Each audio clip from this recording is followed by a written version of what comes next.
प्रथम वंशावली उसका 4 अध्याय उसका 10 पद। फर्स्ट क्रॉनिकल्स 4 अध्याय उसका 10 पद। मात्र यही जाबेस इस्राएल परमेश्वर को निकट प्रार्थना करी कहिला, आहा यह जेपरि आंभ दुखर कारण न हुए, एथिपाई तुम्हें आंभ को नितांत आशीर्वाद करो और आंभ सीमा वृद्धि करो और शुंभहस्त आंभर सहाय हो, पुणी तुम्हें आंभ को मंदिर रक्षा करो, तैले परमेश्वर ताहार निवेदित विषय ताहाको प्रदान कले। परमेश्वर का नाम का महिमा हो। यहाँ पे याबेस बोलकर एक व्यक्ति का एक प्रार्थना हम यहाँ पे देख सकते हैं। हमें मालूम है एक पहला अध्याय से लेकर वंशावली जो है बोलते जा रहा है, पिता का कब जन्म हुआ, किसको जन्म दिया है, किसका पिता, कौन पिता क्या है, ये सब जो है रिकॉर्ड करते समय बीच में 4 अध्याय में 10 पद में एक याबेस का विषय ये स्थान पर आया। याबेस के बारे में यही 9-3 पद में 3 बार आया है और बाइबल में कहीं भी कोई भी स्थान पर जो है जो किसी के नाम का रीति में किसी का भी कहीं भी नहीं देख सकता। 3 बार आया है याबेस। लेकिन याबेस ऐसा एक व्यक्ति हो गया है, उनका प्रार्थना हमें सबको जो है हमारी ज़िंदगी में, हमारे जीवन में उसको बहुत अनिवार्य है, उस प्रार्थना हमें लाने के लिए हमारे जीवन में। यह लिखा है याबेस ने एक प्रार्थना किया। याबेस ने इस्राएल के परमेश्वर को प्रार्थना किया। तो याबेस को मालूम है कि एक इस्राएल का परमेश्वर है, उस परमेश्वर ही मेरा प्रार्थना का उत्तर वो दे सकते हैं। अन्य कोई भी व्यक्ति ये याबेस जैसे प्रार्थना का उत्तर दे नहीं पाएगा। ये याबेस कौन है? याबेस के बारे में अगर मालूम करना है तो 9 पद को हम आएंगे। 9 पद। याबेस अपना भातृगुण अपेक्षा अधिक संभ्रांत थिला, ताहार माता ताहार नाम याबेस रखिथिला, कारण से कहिथिला आम्भे दुखरे एहाको प्रसव कलु। याबेस का प्रार्थना का विषय की ओर हम जाने से पहले याबेस के बारे में क्या लिखा है वो 9 पद में लिखा है। याबेस कौन था? याबेस लिखा है कि याबेस अपने भाइयों से अधिक प्रतिष्ठित एक व्यक्ति है, एक ऑनरेबल पर्सन था। कौन? याबेस। लेकिन लिखा है उसकी माता ने यह कहकर उसका नाम याबेस रखा है कि मैंने इससे पीड़ित होकर उत्पन्न किया है, मैंने जन्म दिया है एक लड़का को, एक बच्चे को बहुत पीड़ित होकर। मैंने हमें मालूम है कि जो बच्चे को जो जन्म देते हैं पीड़ित होकर ही जन्म देते हैं। यहाँ पे लिखने का कोई जरूरत नहीं। साधारण रीति में कोई भी स्त्री जब जन्म देगा पीड़ित होकर जन्म देते हैं। लेकिन यहाँ पे लिखा हुआ है कि बाकी कहीं कोई भी स्थान पर ऐसा नहीं लिखा, लेकिन ये स्थान पर प्रत्येक रीति में याबेस का माँ ऐसा लिखा है, मैं मेरा बेटे को कहने याबेस, उनका और भी 4 बच्चे लोग और भी भाई लोग हैं, वो भाई लोगों के बारे में इस तरह नहीं लिखा, लेकिन याबेस के बारे में लिखा है मैं बहुत पीड़ित होकर, मैं एक वेदना सहित, मैं एक निराशा सहित मैं ये बच्चे को जन्म दिया है, इसलिए ये बच्चे को मैं याबेस बोलकर नाम दे रहा हूँ। याबेस का अर्थ है जो वेदना देने वाला, निराशा देने वाला, जो दुख देने वाला व्यक्ति है याबेस। माँ पता नहीं कौन सा विषय था उनके जीवन में जो पीड़ित अवस्था हम नहीं जानते हैं। प्रसवावस्था में जो पीड़ित, अगर वो पीड़ित अवस्था है तो सभी लोगों के लिए वो पीड़ित अवस्था है। कोई जो डिलीवरी पेन के वजह से अगर वो पीड़ित है तो हम लोग कोई भी ऐसा नाम नहीं देता है, अच्छा नाम देता है। मैं पीड़ित होकर बहुत दर्द के साथ जन्म दिया है बोलकर जो ऐसा नहीं देता है। अगर नहीं देने से भी, जैसे सुशांत भाई ने एक बार मैसेज में बताया था, मुझे दुखी बोलकर मैं नाम दिया, इसलिए मेरे बच्चे को मैं खुशी बोल के नाम दिया। हाँ, मेरा माँ बाप ने दुखी बोल के नाम दिया, लेकिन मेरा बच्चे को मैं खुशी बोल के नाम दिया। लेकिन यहाँ पे अपना माँ कहता है एक वेदना है। जन्म होते ही कारण हो सकता है कि एक गर्भधारण होने के बाद इनका पिता या याबेस के पिताजी या इनका पत्नी जो है पता नहीं क्या हुआ, उनको उस समय से लेकर 9 महीना तक उन्होंने बहुत पीड़ित अवस्था में रहा होगा। लेकिन व्यक्त नहीं है, स्पष्ट रीति में वो नहीं लिखा है, लेकिन पीड़ित अवस्था साधारण पीड़ित अवस्था नहीं, लेकिन उन्होंने बहुत वेदना सहित 9 महीना इनको किया है और 9 महीने के बाद इनको प्रसव दिया है। याबेस बोलकर एक नाम दिया मैंने, वेदना। अगर कोई भी देखे उनको क्या नाम पुकारेगा? मिस्टर पेन, मिस्टर वेदना, मिस्टर दुख, यही बोल सकते हैं। यही वेदना सहित अगर जन्म हुआ है, लेकिन परमेश्वर ने एक विषय किया, उसके 9 पद में लिखा है, याबेस ने अपने भाइयों से अधिक प्रतिष्ठित हुआ। एक ऐसा एक व्यक्ति हुआ, अपने भाइयों से भी एक मान्य व्यक्ति, एक माननीय व्यक्ति, एक गणनीय व्यक्ति कौन किया? परमेश्वर ने। प्रिय भाई और बहनों, ये स्थान पर मैं एक विषय कहने के लिए चाहूंगा। हो सकता है कि इस स्थान पर बैठे हुए हमारे जीवन में वेदना का कुछ विषय हमारे जीवन में हो, अभी कुछ ऐसा विषय है जो हम चाहते हैं लेकिन वो नहीं हो पा रहे। कुछ वेदना, निराशा, दुख, ये सब विषय जो है हमारा पारिवारिक रीति में हो या हमारा व्यक्तिगत रीति में हो, हमारे जीवन में हो सकता है। लेकिन इसको मान्य बनाने वाला हमारा प्रभु है। याबेस अगर जन्म हुआ तभी उनका जीवन में एक वेदना सहित वो जन्म हुआ। हो सकता है कि कुछ दिन तक वो वेदना सहित रहा होगा, लोगों के सामने एक निराशा सहित अपना मुंह चेहरा ऊपर उठाकर देखा होगा कि ये व्यक्ति, ये वेदना वेदना वेदना, ये निराशा निराशा, दुख दुख दुख। लेकिन उनका जीवन में परमेश्वर बड़ा कार्य किया। लिखा कि इन भाइयों से भी एक प्रतिष्ठित, अधिक प्रतिष्ठित एक व्यक्ति बनाया परमेश्वर ने याबेस को। हमें मालूम है बाइबल के अंदर उनका पिता का नाम लिखा नहीं, उनका माँ का नाम लिखा नहीं। माँ का नाम वैसे नहीं लिखता है, लेकिन वंशावली लिखते समय पिता का नाम लिखता। पिता का नाम होना चाहिए था। हमारे सामने ये सवाल आता है कि पिता का नाम क्यों नहीं दिया? पिता का नाम क्यों नहीं दिया? मैंने याबेस का, प्रिय भाई और बहनों, याबेस का कोई एड्रेस नहीं, याबेस का कोई एड्रेस, बिना एड्रेस याबेस इस दुनिया में जन्म लिया। लेकिन प्रिय भाई और एक विषय में बताने के लिए चाहूँगा। हो सके कि दुनिया का नज़र में, लोगों का नज़र में हम एक कुछ भी नहीं होगा, कोई नहीं जानता होगा हमारे बारे में। हो सकता है कि हमारे माँ बाप के बारे में कोई नहीं जानता होगा, हमारे पेरेंट्स कहाँ हैं नहीं जानता होगा, हम कौन सा गोत्र गोष्ठी में है शायद नहीं जानता होगा, हम कितना पढ़ा है कुछ पढ़ा नहीं होगा, हम अनपढ़ हो सकता है, दरिद्र हो सकते हैं, आदिवासी हो सकते हैं, जो भी विषय में हम एक अग्रणीय व्यक्ति हम हो सकता है। लेकिन परमेश्वर ऐसा व्यक्ति को चुना है, एक प्रतिष्ठित व्यक्ति बनाया। एलिया के बारे में हमको मालूम है, पहले राजा 17 अध्याय में उनका आरंभ हुआ। एलिया के बारे में कुछ लिखा है क्या? पहले कुछ भी नहीं लिखा। एलिया को परमेश्वर ने चुनाया। प्रिय भाई और बहनों, मैं कहने का चाहूँगा कि अगर कोई नहीं जाने हमारे बारे में, अगर कोई नहीं जानते कि हम कौन है, क्या है, हमारा एड्रेस भी नहीं है, हमारा परमेश्वर जीवित है। ऐसा अगणनीय व्यक्ति को गणनीय बनाने के लिए, मान्य बनाने के लिए, प्रतिष्ठित बनाने के लिए हमारा परमेश्वर जीवित है। ये वचन के सामने हमें निज निज जीवन की ओर थोड़ा देखें। क्या हमारे जीवन में ऐसा कोई चिंता में आज बैठे हुए हो कि मेरा कोई नहीं है? क्या मैं वेदना सहित है? हो सकता है कि ऐसा है कि चिंता मेरे जीवन में आया हो, जन्म से लेकर उन लोगों को देखो, इन लोगों को देखो, मेरा जीवन में ऐसा क्यों? चाहे तो याबेस भी ऐसा चिंता में बैठ सकता था, लेकिन याबेस ऐसा जीवन बिताया नहीं। याबेस ने क्या किया? याबेस ने एक इम्पोर्टेंट एक प्रार्थना किया अनुग्रह के लिए। 3 विषय उसमें हम देख सकते हैं, 3 विषय याबेस का प्रार्थना क्यों हम आएंगे वो 10 पर। मात्र यही याबेस इस्राएल परमेश्वर को निकटरे प्रार्थना करी कहिला, आहा एहा जेपरि आंभ दुखर कारण न हुए, एथिपाई तुम्हें आंभको नितांत आशीर्वाद करो। क्या लिखा है? हाँ, याबेस ने इसराइल के परमेश्वर को यह कहकर पुकारा। इसमें मलयालम में लिखे निश्चय, मैंने जरूर मेरा प्रार्थना सुनकर मुझे अनुग्रह करना है। क्यों ऐसा लिखा है? कारण हम जब बीमार हो जाते हैं, समझो बीमार हो जाते हैं, हमारे पास पैसा है तो हमको इतना आश्रय परमेश्वर के ऊपर नहीं होगा, क्योंकि मेरे पास पैसा है, बैंक बैलेंस है।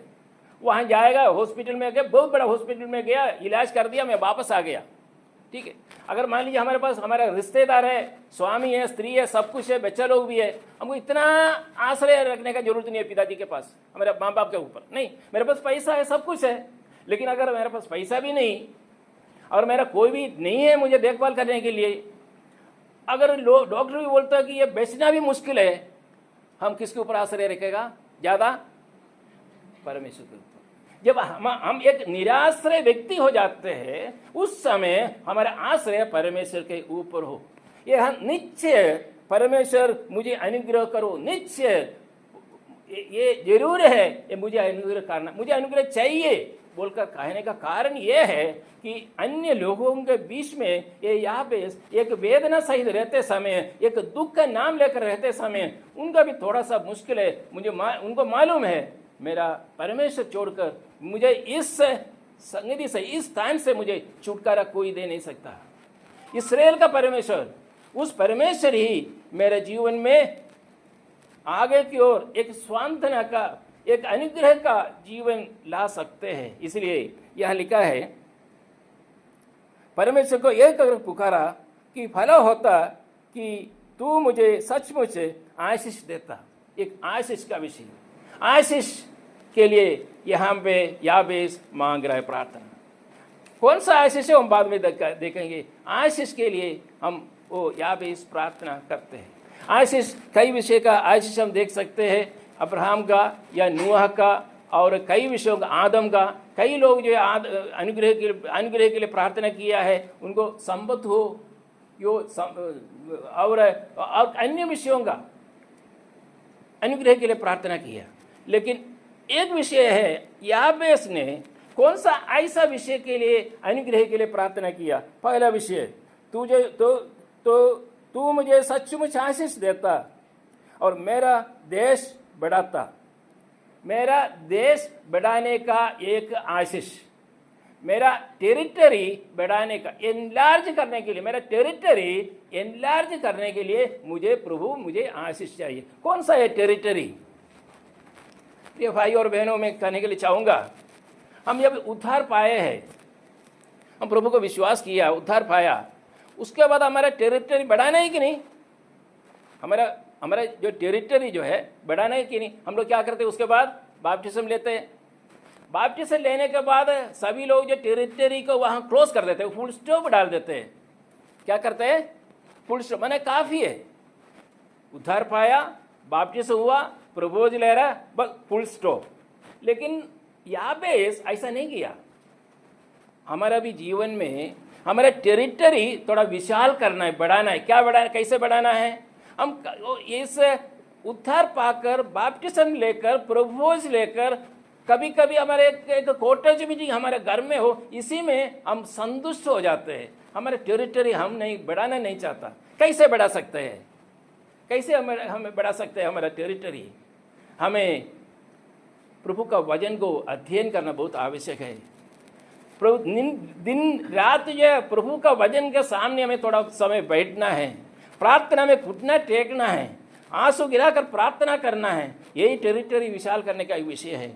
और इतना नहीं, खाली हमें सुनने वाला नहीं, खाली हम लोग संडे के दिन में या कॉटेज यूनिवर्सिटी में अधिकांश लोग क्या करते हैं? सुनते हैं, लेकिन सुनाने का एक टेरिटरी है हमारा, है कि नहीं? हम सोचता होगा कि मुझे तो उतना आता नहीं है सुनाना का। सुनाने के लिए प्रभु आता है, याबेस को सुनाने के लिए कैसे प्रभु ने अनुग्रह दिया, अनुग्रह मांगा। प्रभु जी मुझे अनुग्रह चाहिए, मेरा टेरिटरी को बढ़ाना है, तो मुझे अनुग्रह चाहिए, टेरिटरी बढ़ाने का अनुग्रह। आज कितना भाई बहन ये स्थान पूर्वस्त हो के बैठे हुए, मैं पूछना चाहूँगा, क्या ये एक निर्णय लेके यहाँ से जा सकता है कि मेरा टेरिटरी इतना नहीं और बढ़ाना है? मैं खाली सुनने का नहीं, मैं सुनाने का है। हो सकता है बहन लोगों के बीच में एक दो लोग सुनाता होगा, ठीक, अच्छा है, लेकिन बाकी लोग टेरिटरी नहीं बढ़ाना है। क्या हमको भाषा मालूम नहीं है? भाषा मालूम है। हम पढ़े नहीं है? पढ़े हैं। अनपढ़ होने से भी सुना सकते हैं। आजकल ऐसा जो है डेवलप हुआ है टेक्नोलॉजी, हम अगर पढ़ नहीं सकता है तो भी हम सुनकर जो है प्रभु का वचन सुना सकते हैं। हमारे टेरिटरी विशाल करना है, हमारे टेरिटरी बढ़ाना है। ये खाली उतना नहीं, हमारे परिवार में जो प्रेम, उस प्रेम का टेरिटरी हमको बढ़ाना है। आज अनेक लोग एकदम शत्रु मनोभाव के साथ एक परिवार में रहते हैं। कल का मेरा परसों का जो एक न्यूज़ था त्रिवांड्रम में, एक लड़का 23 साल का लड़का 6 आदमी को मार दिया, हत्या कर दिया। वो माँ को भी मारा, लेकिन वो थोड़ा बच गया। वो अस्पताल में रहकर मेरा बेटा बोलता है। ऐसा हो गया है प्रिय भाई और बहनों। हमारे टेरिटरी, प्रेम का टेरिटरी हमें बढ़ाना है। और शत्रु बहुत हमारे चारों तरफ है, शैतान हमको गिराने के लिए बहुत कोशिश करते हैं, लेकिन वो टेरिटरी बहुत आवश्यक आज है, प्रेम का टेरिटरी। प्रेम का टेरिटरी का हमें विश्वास करना है, खाली परिवार में नहीं, हमारे कलीसिया में। हाय बोले से नहीं होता, हंसने से नहीं होता। प्रभु ने चेहरा ऐसा बनाया है कि कितना गुस्सा में बैठने से भी, अपने कोई भाई को देखने से हंसने का एक तरीका प्रभु ने ऐसा बनाया हमारा मुंह को, लेकिन वो काफ़ी नहीं है। हाथ बढ़ाने से पहले, हाथ ले देने से पहले थोड़ा पूछो, आपका हृदय और मेरा हृदय दोनों जो मिला सकते हैं वो, नहीं तो हाथ लेने की जरूरत नहीं। क्यों? उस टेरिटरी हमको बढ़ाना है प्रिय भाई और बहनों। आज निज जीवन को मैं जो वजन दे रहा हूँ, मेरा भी जीवन में कमी है, मैं नहीं कर रहा हूँ कि आप लोगों का। हमारे टेरिटरी को बढ़ाना है। और हाथ मिलाते हैं, हंसते हैं, बहुत कुछ करते हैं, लेकिन पीछे हम लोग क्या बात करते हैं उसके बारे में। या हमारा हृदय दोनों जोड़ सकते हैं? हमारा हृदय दोनों में अलग है कि नहीं, या पास में नज़दीक में है? ये विषय को हमें देखना है। याबेस कहता है कि मुझे वेदना में रहने दो, कोई प्रॉब्लम नहीं, लेकिन मुझे ये अनुग्रह प्रभु जी मुझे चाहिए, निश्चय मुझे जरूर, मुझे ये अनुग्रह चाहिए। कौन सा अनुग्रह है? मेरा टेरिटरी को विशाल करना। कोई भी विषय प्रिय भाई और बहनों, हमारा जगत का विषय हो, या हमारा आर्थिक विषय हो, या हमारा आत्मीय विषय हो, हमारा टेरिटरी को हमें बढ़ाना बहुत आवश्यक है। परमेश्वर का महिमा के लिए हो सके। जो विषय विशाल करना है, टेरिटरी बढ़ाना है, जहाँ पे परमेश्वर का महिमा हो सकते हैं। एक प्रार्थना उनके जीवन में किया है। आज हो सकता है कि कई विषय याबेस को जो कहता है, याबेस उनका वेदना सही हो रहे, हम भी ऐसे ही हो सकता है। हमारे जीवन में कई दुर्बलता हमारे जीवन में हो सकता है, कोई कमी हमारे जीवन में हो सकता है, लेकिन याबेस का परमेश्वर हमारा परमेश्वर है। इसीलिए ये जो अध्याय के अंदर आश्चर्य होगा आप लोग देखने से, इसके अंदर एक याबेस को रखा। उनका माँ बाप का नाम नहीं है, उनका बंधु लोगों का नाम नहीं है, और यहूदी है या रेहब का दूसरा कोई गोष्ठी है वो भी क्लियर नहीं है। ऐसा एक व्यक्ति को याबेस को रखा, याबेस के एक महत्वपूर्ण एक ऐसा एक प्रार्थना उनका मुंह से निकला है। और आगे क्या लिखा है उसका?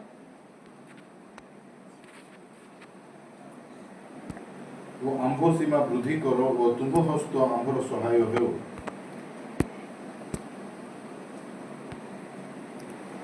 दस पद है, और मेरा देश बढ़ाता और तेरा हाथ मेरे साथ रहता। और एक विषय क्या है वो? किसका हाथ है? किसका हाथ है? परमेश्वर का हाथ मेरे साथ चाहिए। क्यों?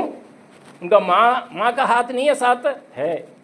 उनका भाई लोग का हाथ नहीं है, अगर 4 भाई लोग हैं तो चार भाई लोगों का हाथ साथ नहीं है।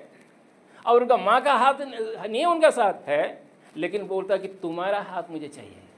हाँ, प्रिय भाई और बहनों, हमारे बंधुओं का हाथ से भी, हमारे रिश्तेदारों के हाथों से भी उन लोग छोड़ सकते हैं, लेकिन हमारा परमेश्वर कभी नहीं छोड़ता। ये हाथ का वर्णन हम करने से बहुत कुछ हम वर्णन कर सकते हैं। हमें उद्धार दिया हुआ हाथ है। परिश्रम करने वालों बोझ से देवे हुए हो, मेरे पास आओ बोलकर हाथ हमें आह्वान किया हुआ हाथ है। ये हाथ भजन संहिता 22 अध्याय में लिखा है कि ये हाथ हमारे लिए छेदा है।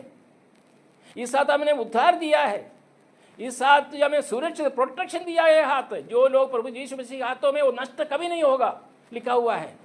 यही हाथ है। पर याबेस कहता है कि प्रभु जी वो एक अनुग्रह चाहिए, तेरा हाथ मेरा संग हमेशा रहना चाहिए, अर्थात तेरा सान्निध्य हमारे पास हमेशा रहे। इसका एक विषय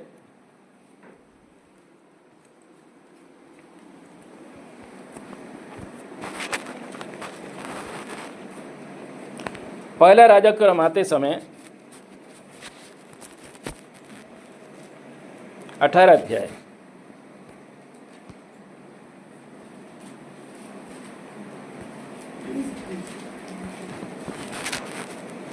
46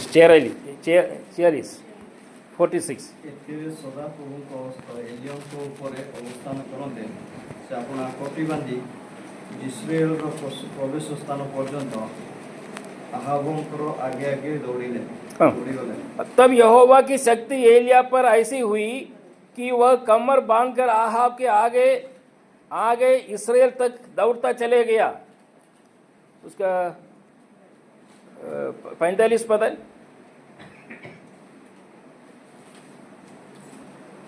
तबु अल्प क्षण मध्य मेघ और वायु आकाश कला होगला और महावृष्टि है। पुणी आहाब रथरे चढ़ी जिब्रिएल को गले। इंग्लिश में ऐसा लिखा है, and the hand of the Lord was on Elijah, and the hand of the Lord was on Elijah. Elijah के पास किसका हाथ था? परमेश्वर का हाथ था। उसमें हाथ क्या हुआ? कर्मेल से इस्राएल का नाबोत जमीन तक पहुंचने के लिए वो दौड़ा। 17 माइल है बोल के बोलते, 17 माइल दौड़ा। कौन? एलिया। क्योंकि एलिया को शक्ति कहां से मिला? परमेश्वर का हाथ एलिया के साथ रहा। और ये आहाब वो जो है रथ लेकर जा रहा है, लेकिन उसके पास आगे पहुंच गया एलिया। कारण क्या है?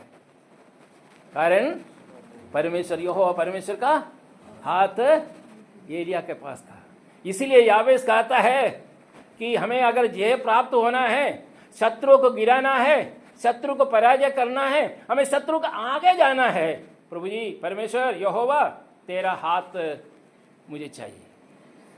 प्रिय भाई और बहनों, हम लोग कभी कभी मनुष्यों के हाथों में हमें आश्रय रखते हैं, मनुष्यों की ओर हम देखते हैं, मनुष्यों के हाथ के भरोसा में हम लोग रहना चाहते हैं। हमें सबका अनुभव होगा, एक दिन नहीं तो एक दिन वो सब हमको छोड़ देगा, लेकिन हमारे परमेश्वर का हाथ कभी नहीं छोड़ता। क्योंकि बंदर जी अपने बच्चों को कैसे पकड़ते हैं? बच्चा बंदर को पकड़ते हैं, है कि नहीं? बंदर जो है बच्चा बंदर को पकड़ते हैं। कभी कभी इनका हाथ अगर थोड़ा सा दर्द हुआ तो छोड़ देते हैं, लेकिन हमारे परमेश्वर हम परमेश्वर को पकड़ाए क्या? अगर हम परमेश्वर को पकड़ते हैं तो हम भी गिर जाएगा, लेकिन परमेश्वर ने हमको पकड़ा है। बंदर जैसे नहीं, परमेश्वर ने हमको पकड़ा है, इसलिए हम लोग कभी भी गिरते नहीं। वो जो हाथ याबेस बोलता है कि वो हाथ मुझे अनुभव करना, माने परमेश्वर का सानिध्य, परमेश्वर मेरे साथ रहे। अगर मेरे भाई लोग मेरे विरुद्ध में रहे, और मेरा माँ जो है मुझे वेदना बोलकर दुख बोलकर नाम दिए, अगर मेरा माँ भी मेरे से अलग हो जाए तो भी मुझे एक विषय चाहिए, प्रभु जी इस्राएल का परमेश्वर मैं भीख मांगता हूँ, मैं प्रार्थना करता हूँ, विनती करता हूँ, निश्चय ये अनुग्रह मुझे चाहिए, यहोवा का परमेश्वर मेरा साथ है। दो विषय, एक हमारा टेरिटरी को विशाल करना है, ये टेरिटरी को बढ़ाना है। कभी भी हम लोग ये मेरा काफ़ी है, परमेश्वर आएगा हम स्वर्ग चले जाएगा, काफ़ी नहीं। हमको जो बुद्धि दिया है, हमको विवेक दिया है, हमको नौकरी दिया है, हमें समय दिया है, हमें आरोग्य दिया है, किस लिए? हमारे टेरिटरी को विशाल करने के लिए। वो कौन सा टेरिटरी है वो हम बताने की जरूरत नहीं, आपको मालूम है। मुझे क्या ये इसी में काफ़ी है मेरा जो है जो कार्य हम करते हैं। नहीं, हमें आगे बढ़ाना है। कल सिस्टर्स का मीटिंग हो, कल मुझे क्लास देना है, मुझे भाई लोगों का जब मुझे क्लास देना, मुझे मैसेज देना है, मुझे तो गीत गाना है। चलो ठीक है, गीत गा सकते हैं, गीत गाना है। मुझे गवाही देना है, ये गवाही दे नहीं सकता। प्रभु ने पिछले दिनों में मुझे अनुग्रह किया हुआ विषय को मैं हम गवाही दे नहीं सकता, दे सकते हैं। ये हमारे टेरिटरी को विशाल करना है, और परमेश्वर का हाथ जो है हमारे साथ रहना चाहिए। और 4 का 10 पद की और क्या मांगा वो? पुणी तुम्हें हमको मंदरो रक्षा करो, परमेश्वर का निवेदित विषय प्रदान करे। और तू मुझे बुराई से ऐसा बचा रखता है, मैं उससे पीड़ित न होता। क्या लिखा इधर? बुराई से, मैंने बुराई है, मैंने समस्या है उनके जीवन में, लेकिन समस्या दूर करने के लिए वो प्रार्थना नहीं कर रहा है। कर रहा है क्या?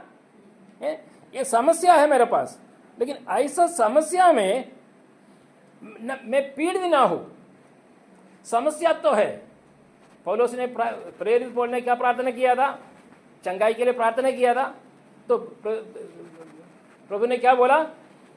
रहने दो, ये पीड़ित अवस्था में तुम रहोगे, लेकिन मेरा कृपा, मेरा अनुग्रह तुम्हारा साथ रहेगा, तुम्हें शक्ति मिलेगा। उससे का भी क्या और क्या चाहिए?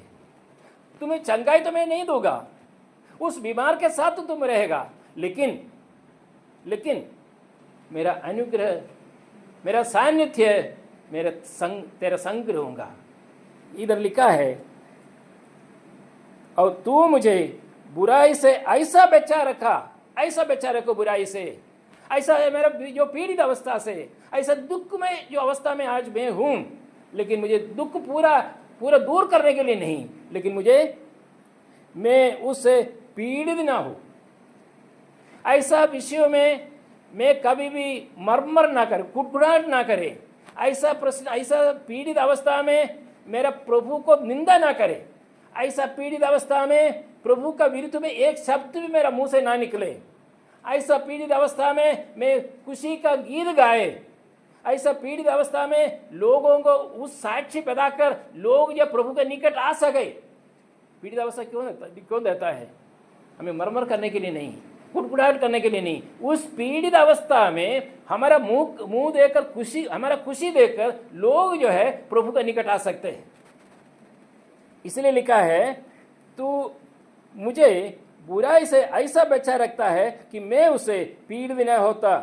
और आखिर में एक विषय लिखा हुआ है, प्रिय भाई और बहनों, बहुत इंपॉर्टेंट है। और लिखा है, और जो कुछ उसने मांगा, किसने? याबेस ने मांगा। जो कुछ उसने मांगा, और कुछ अधिक कुछ नहीं मांगा। क्या मांगा? ये जो विषय, 3 विषय, ये 3 विषय मांगा है? उसमें वो परमेश्वर ने उसे दी। जो कुछ मांगा वो सब कुछ जो है परमेश्वर ने याबेस को दिया। मतलब उसका अर्थ यह है कि हमारा आग्रह के अनुसार नहीं, प्रभु का आग्रह के अनुसार जो प्रार्थना था, और उस प्रार्थना का उत्तर परमेश्वर ने दिया। अगर अभी 15 साल का आयु मेरा 15 साल है, अगर मुझे ड्राइविंग लाइसेंस, गाड़ी चलाने ड्राइविंग लाइसेंस चाहिए तो मिलेगा? नहीं मिलेगा ना। तो मेरा आग्रह नहीं, आग्रह के हिसाब से नहीं, प्रभु का इच्छा के अनुसार याबेस ने प्रार्थना किया, और प्रार्थना का उत्तर सब दे दिया, ओके कर दिया, अप्रूव्ड। ये 3 विषय आज बहुत इंपॉर्टेंट है हमारे जीवन में, प्रिय भाई और बहन। आज संध्या समय पर याबेस हमारे लिए एक उदाहरण, याबेस हमारे लिए एक मादृका व्यक्ति। हो सकता है कि याबेस जैसे अनेक लोग के स्थान बैठे होंगे, बहुत कुछ हमारे जीवन में, हमारे अंदर का विषय बोल सकता है कि मैं ऐसा हूँ, याबेस जैसे हूँ। मेरा माँ ऐसा पीड़ित अवस्था में बोलकर नहीं कहा होगा, लेकिन जन्म होकर बहुत कुछ समस्या मुझे सामना करना पड़ा। अनेकों का निंदा मुझे अनुभव करना पड़ा, अनेकों का निराशा सहित मुझे सामने रहना पड़ा। जो लोगों के ऊपर मैं भरोसा रखा, उन लोग हमको छोड़ के चले गया। जो लोग जब मुझे कई वायदा किया, उन्होंने ये कहा कि मैं वही कभी वायदा नहीं किया। ऐसा हो सकता है कि हमारे जीवन में पिछले दिनों में ये सब हुआ होगा, लेकिन एक विषय, याबेस एक विषय कहना चाहता है कि मैं भी आपका तरफ, मैं भी ऐसा एक व्यक्ति हूँ। मैं एक पीड़ित अवस्था में मेरे माँ में मुझे जन्म दिया, वेदना बोलकर, वेदना देने वाला, एक्चुअली उसका वेदना देने वाला, दुख देने वाला व्यक्ति है याबेस। लेकिन उस व्यक्ति को परमेश्वर ने परिवर्तन दिया, परमेश्वर ने एक मान्य व्यक्ति बनाया, परमेश्वर ने एक गणनीय व्यक्ति बनाया। कारण उनका एक 3 प्रार्थना, और कुछ नहीं मांगा, मुझे बंगला चाहिए, मुझे वो चाहिए, ये चाहिए, नहीं। एकदम सरल रीति में आत्मीय विषय को उनका सामने रखा, बोला कि ये मुझे चाहिए प्रभु जी, ये कार्य, और कुछ नहीं चाहिए, लेकिन ये मुझे निश्चय चाहिए। आज संध्या समय प्रिय भाई और बहनों, ये याबेस का एक प्रार्थना हमारे लिए एक मॉडल प्रार्थना हो। इसमें बहुत लंबा चौड़ा नहीं, 1 पद है, 10 पद, एक पद, छोटा सा एक प्रार्थना है। हो सकता है बड़ा प्रार्थना किया हो, लेकिन इसमें छोटा बोल कर लिख बना हो, पता नहीं, लेकिन एक छोटा सा एक प्रार्थना, उसमें 3 विषय। ये 3 विषय हमारे जीवन में, आगे दिनों का हमारा मसीह जीवन में अनिवार्य विषय है। ये बोलकर मैं यहाँ पे मेरा भजन को, संदेश को समाप्त करना चाहता हूँ। आज नीचे नीचे जीवन की ओर थोड़ा परीक्षा कीजिए। आज इस स्थान पर मेरा जीवन किस प्रकार है, मेरा जीवन में ये प्रार्थना है, मुझे और आगे बढ़ना है, आगे मुझे चलना है। ये देखो कि हम लोग ये स्थान पर है।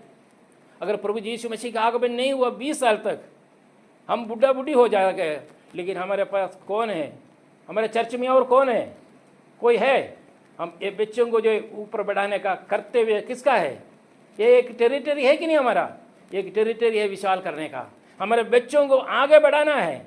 आज हमें मालूम है दुनिया हमारे लिए ठीक नहीं है। लोग जो हमारे बच्चे लोग भी इधर उधर चले जा रहा है, विश्वास से जो है दूर चले जा रहा है। लेकिन ऐसा समय पर हमारा टेरिटरी वो एक टेरिटरी है समझकर उसमें उस टेरिटरी को विशाल करना है। यही देखना है कि मेरे आगे कौन है, मेरे आगे कौन रहेगा इधर। प्रिया भाई और बहनों, मैं यहाँ पे मैं एक मेरा संदेश को समाप्त करना चाहूँगा। याबेस हमारे लिए एक उदाहरण व्यक्ति है, एक मॉडल व्यक्ति है। प्रभु हम सबको अनुग्रह करें, आशीर्वाद करें। प्रभु के नाम का महिमा हो, आमीन।